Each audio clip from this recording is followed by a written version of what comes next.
What is going on, guys? In today's video I will show you the best mage build in Grounded 2. So in this build guide I will give you a quick overview of the setup. Then I will explain what mutations and weapons should you use. Then as well we'll see what is the best gear and how to get it for both leveling and the endgame. And then finally we will go over the trinkets, the best gameplay tips and more things that you should know, so we would be able to get the highest damage possible and much more. Also, if you're interested in buying other PC or console games with 50 or 70% discount, then check out Instant Gaming. For example, I want to buy Elden Ring, so we just click on Add to Cart, then click Pay, then input our details and pay. After payment is complete, we will receive activation key, then copy and paste the key in, and it's that simple. So what are you waiting for? Click my link in the description and check out Instant Gaming for yourself.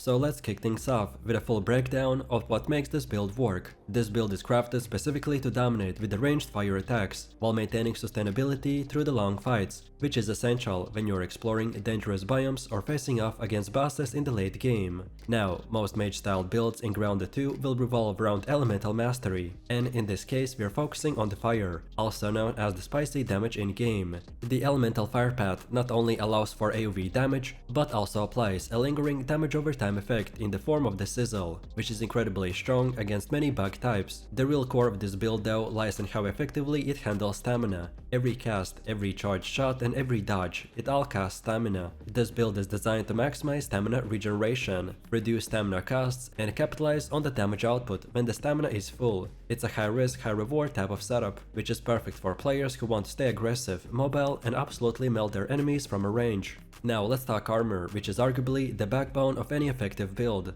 For this mage build, we are running a hybrid set combining a piece 1 tier armor and 2 pieces of the tier 2 gear. That might sound a bit unorthodox at first, but trust me, the synergy is real. We are starting off with the eye patch as our headgear. Yes, it's a simple tier 1 item, but don't underestimate it. It gives you a direct boost to attack damage, which stacks really well with a fast hit, high frequency ranged builds like this one. While it reduces your damage resistance slightly, we make up for that in the other areas. The extra flat damage from the eye patch pays off when you're launching fireballs non-stop, especially when stacking that damage over time with the sizzle. For the body and legs, we are going all in on the sizzle robes and the sizzling boots, which are both tier 2 pieces. These two are absolutely essential. For both of them, we want the mage armor and the sizzle reduction mods, which complement the playstyle perfectly. Mage armor reduces stamina cost for the staff attacks, allowing you to keep up the pressure in the combat. Meanwhile, the sizzle reduction means that you can throw spicy damage around without taking as much backlash, which is especially useful in the hotter areas, or when you are stacking the sizzle effect on the enemies. If you prefer a more defensive option, then consider swapping out the eye patch for the butterfly circlet. This alternative will give you access to the frosty focus perk, which grants slight damage resistance when you execute a perfect parry. It's a solid choice if you are struggling to survive longer encounters or want a little more room for error.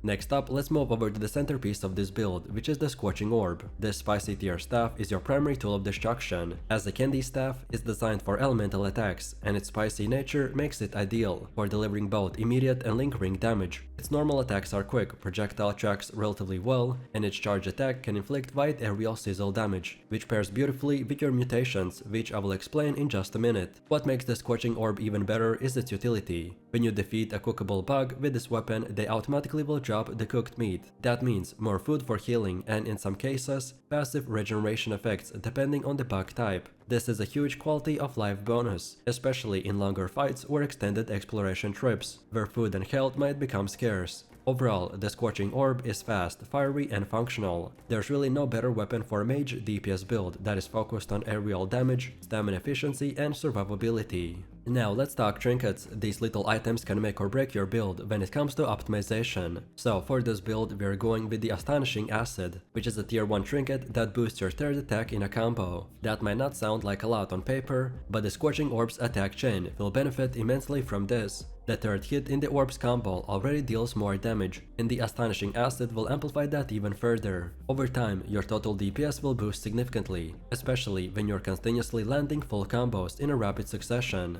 This trinket is also easy to get early on, which makes it viable for both mid-game and as a placeholder until you find riskier, more potent trinkets later on. Some players might prefer using crit-based trinkets, or ones that improve stamina recovery, and those are certainly viable if you're customizing the build to suit your preferences. But if you're focused on consistent aggressive DPS, then Astonishing Acid remains one of the best choices out there. Next up we have Mutations, and this is where your build comes to life. These are passive abilities that really define how your character plays, and for a stamina-based DPS mage, we have few standout picks. First off we have the Vital Wizard. This one is non-negotiable. It directly improves the damage you deal to enemies that are sizzling, and since you're continuously applying sizzle with your charged fireballs, you will be activating this bonus nearly in every single fight. It's essential synergy piece that boosts your damage dramatically when combined with the Scorching Orb. Next we got the Cardio Fan. This is another top tier pick for this build. It improves your stamina regeneration and reduces exhaustion penalties. This means that you can sprint, attack and dodge more often without hitting that dreaded stamina wall. In a build that relies on spamming charged attacks and staying mobile, the Cardio Fan ensures that you're almost never left defenseless. Optional picks will include the Staff Master, which increases your staff attack speed and efficiency, which will further stack with our damage and the stamina benefit,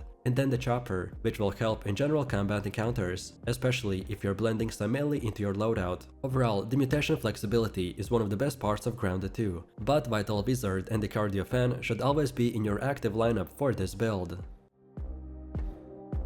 And now finally, that we've got our loadout, trinkets and mutations covered, let's talk about how to actually play this build. Your ideal combat rotation starts with a charged attack. This inflicts sizzle on your target immediately and begins to ramp up your bonus damage via the Vital Wizard mutation. From there, keep hammering them with the rapid basic attacks, ideally completing the full combo chain, to take the advantage of the Astonishing Acid buff on the third strike. The charged fireball not only deals initial damage, but also applies a persistent damage over time effect. So once you set the enemy on fire, you want to keep that pressure on with the standard shots. I recommend to maintain a mid-range position, so far enough to avoid melee retaliation, but close enough that your projectiles don't miss or veer off. When facing tougher enemies or mini-bosses, then stamina becomes your lifeline. You want to rotate between attacking, dodging, and possibly guarding, without ever bottoming out on stamina. That's where the Cardio Fan and the Mage Armor come into play, so use them to keep your rhythm going. Don't overcommit to the charge attacks unless you have a stamina buffer. Also, try to land the perfect block if you're running the Butterfly Circlet,